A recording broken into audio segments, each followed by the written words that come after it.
Good morning students. आज हम लोग क्लास 9th की हिंदी की रीढ़ की हड्डी नामक चैप्टर से उसके अगले भाग का अध्ययन करेंगे।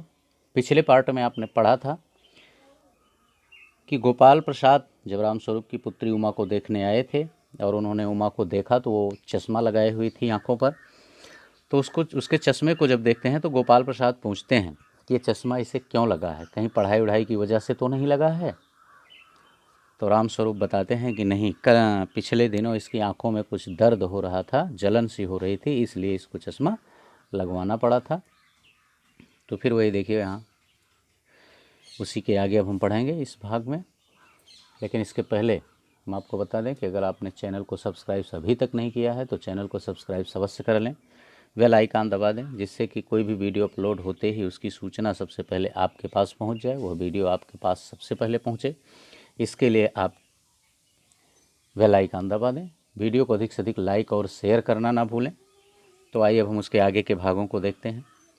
देखिए, गोपाल प्रसाद पढ़ाई वढ़ाई की वजह से तो नहीं है कुछ, यानी कहीं ऐसा तो नहीं कि ये आप झूठ बोले हो, बेटी आपकी अधिक पढ़ी लिखी हो, अधिक पढ़ती हो, इसके कारण इसको चश्मा लगा हो। रामस्वरूप: नहीं साहब, वैसे वह तो मैंने अर्ज किया ना, अर्ज किया मैंने बताया। नहीं साहब, ऐसा कुछ नहीं है, चश्मा लगने का कारण तो मैंने अभी आपको बताया। गोपाल प्रसाद: हूँ, संतुष्ट होकर कुछ कोमल स्वर में, बैठो बेटी। रामस्वरूप के इस तरह उत्तर देने पर गोपाल प्रसाद जो हैं उनके उत्तर से संतुष्ट हो जाते हैं और उमा से कहते हैं, बैठो बेटी। रामस्वरूप: वहाँ बैठ जाओ उमा, उस तख्त पर अपने बाजे वाजे के पास। उमा बैठती है और रामस्वरूप कहते हैं, बेटी वहाँ अपने तख्त के पास, यानी जहाँ बाजे आदि रखे थे, हारमोनियम वगैरह, वहाँ इशारा करते हैं, तुम उधर बैठ जाओ अपने बाजे के पास। गोपाल प्रसाद: चाल में तो कुछ खराबी है नहीं, चेहरे पर भी छवि है, हाँ कुछ गाना बजाना सीखा है। तो गोपाल प्रसाद कहते हैं कि चाल में तो कोई खराबी नहीं है, यानी चाल सही तरीके से चल भी रही है, चेहरे पर छवि है माने देखने में भी सुंदर है, हाँ क्या कुछ गाना वाना भी जानती हो। रामस्वरूप: जी हाँ, सितार भी और बाजा भी। रामस्वरूप कहते हैं, जी हाँ जी हाँ, सितार भी बजाती है, बाजा भी बजाती है, सुनाओ तो उमा एक आध गीत सितार के साथ। और रामस्वरूप अपनी बेटी उमा की तरफ इशारा करते हैं कि बेटी उमा, सितार के साथ अर्थात सितार बजाते हुए एक आध गीत सुनाओ। उमा सितार उठाती है। थोड़ी देर बाद मीरा का मशहूर गीत, मेरे तो गिरधर गोपाल दूसरो न कोई। उमा अपने पिता रामस्वरूप के कहने के बाद सितार हाथों में ले लेती है और थोड़ी देर बाद मेरे तो गिरधर गोपाल दूसरो न कोई, मीरा का यह मशहूर भजन गाती है। स्वर से जाहिर है कि गाने का अच्छा ज्ञान है, उसके स्वर में तल्लीनता आ जाती है, यहाँ तक कि उसका मस्तक उठ जाता है। उसकी आंखें शंकर की झेंपती सी आंखों से मिल जाती हैं और वह गाते गाते एक साथ रुक जाती है। और उमा उस मीरा के गीत भजन को गाते गाते बड़ी तल्लीन हो जाती है, तल्लीन स्वर में उसे गाती है। और इस तरह से जब वह स्वर गीत की तल्लीनता में खो जाती है, उसी समय उसका चेहरा ऊपर की तरफ उठ जाता है। और जब उसका चेहरा ऊपर की तरफ उठ जाता है तो अचानक उसकी निगाहें जो हैं वह शंकर की निगाहों से मिल जाती हैं। और झेंपती हुई निगाह, संभवतः शंकर भी उसे पहचान रहा था, इसलिए वह अपनी निगाहों को उससे चुरा रहा था। तो उसकी झेंपती हुई निगाहों से उमा की निगाहें मिल जाती हैं और अचानक उसकी निगाहों से निगाह मिलते ही उसका गीत रुक जाता है। रामस्वरूप: क्यों, क्या हुआ, गाने को पूरा करो उमा। और रामस्वरूप जब उमा गाना बंद कर देती है तो रामस्वरूप उमा की तरफ इशारा करते हैं कि बेटी ये गीत पूरा तो करो, बीच में बंद क्यों कर दिया। गोपाल प्रसाद: नहीं नहीं साहब, काफ़ी है, लड़की आपकी अच्छा गाती है। उमा सितार रखकर अंदर जाने को उठती है। गोपाल प्रसाद कहते हैं कि नहीं साहब, कोई बात नहीं है, आपकी लड़की अच्छा गा लेती है, इतने से ही पता चल गया, और गाए या ना गाए उसकी ज़रूरत नहीं है। लेकिन उमा इतने में अपना सितार रख करके अंदर जाने का प्रयास करती है। गोपाल प्रसाद: अभी ठहरो बेटी। रामस्वरूप: थोड़ा और बैठी रहो उमा। उमा बैठती है।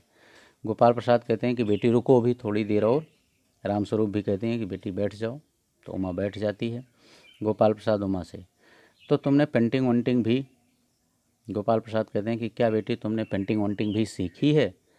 उमा चुप। रामस्वरूप: हाँ, वह तो मैं आपको बताना भूल ही गया, यह जो तस्वीर टंगी हुई है कुत्ते वाली, इसी ने खींची है। यानी एक कोई तस्वीर उस कमरे में टंगी हुई थी जिसमें एक कुत्ता बना था। तो रामस्वरूप कहते हैं कि मैं तो ये तस्वीर के बारे में आपको बताना ही भूल गया था, इस कुत्ते की तस्वीर को इसी ने खींची है, मैंने बनाया है। और वह उस दीवार पर भी। गोपाल प्रसाद: यह तो बहुत अच्छा है। और सिलाई वगैरह। रामस्वरूप, सिलाई तो सारे घर की इसी के जिम्मे है, यहाँ तक कि मेरी कमीजें भी। हाँ हाँ हाँ हाँ, हंसते हैं ऐसा करके कि पूरे घर के लोगों के कपड़े की सिलाई यही करती है।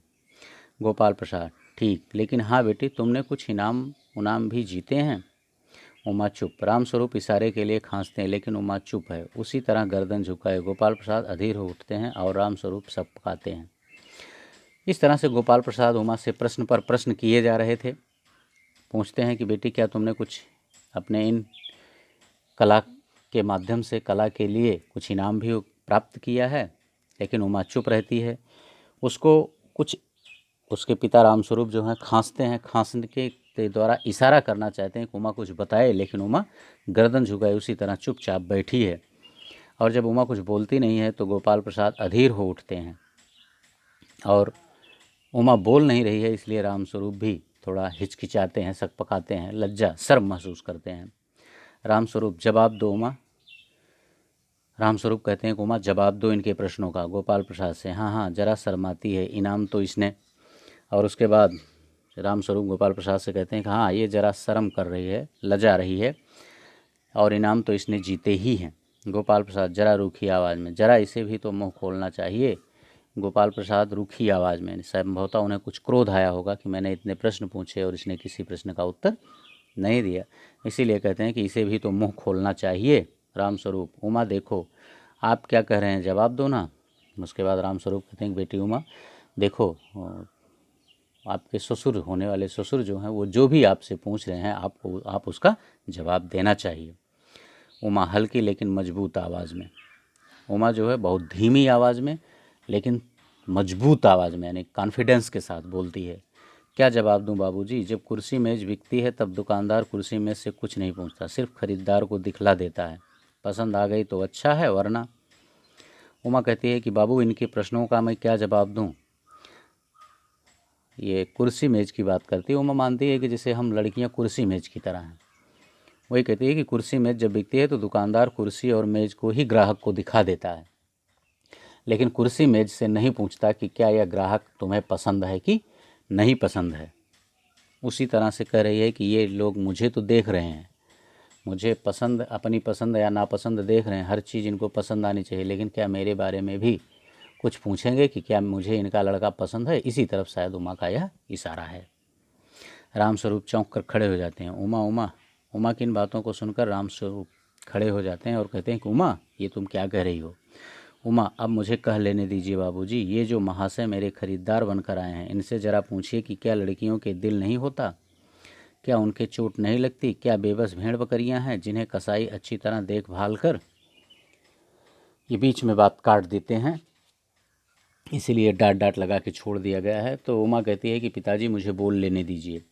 ये महाशय यानी महोदय जो मुझे खरीदने के लिए खरीदार बन करके आए हैं, क्या ये नहीं जानते कि लड़कियों की भी दिल होता है, उनकी भी पसंद या नापसंद होती है, उनके भी दिल में चोट लगती है? क्या वह बेबस भेड़ बकरियों की तरह हैं जिन्हें कसाई अच्छी तरह से देखभाल कर खरीदता है? गोपाल प्रसाद ताव में आकर, बाबू रामस्वरूप, आपने मेरी इज्जत उतारने के लिए मुझे यहाँ बुलाया था। इतने में गोपाल प्रसाद जो हैं वो तैस में आकर के खड़े हो जाते हैं और कहते हैं कि बाबू रामस्वरूप, क्या आपने मुझे बेइज्जत करने के लिए ही अपने घर बुलाया था? उमा तेज आवाज़ में, जी हाँ, और हमारी बेइज्जती नहीं होती जो आप इतनी देर से नाप तौल कर रहे हैं। और ज़रा अपने इन साहबजादे से पूछिए कि अभी पिछली फरवरी में ये लड़कियों के हॉस्टल के इर्द गिर्द क्यों घूम रहे थे और वहाँ से कैसे भगाए गए थे।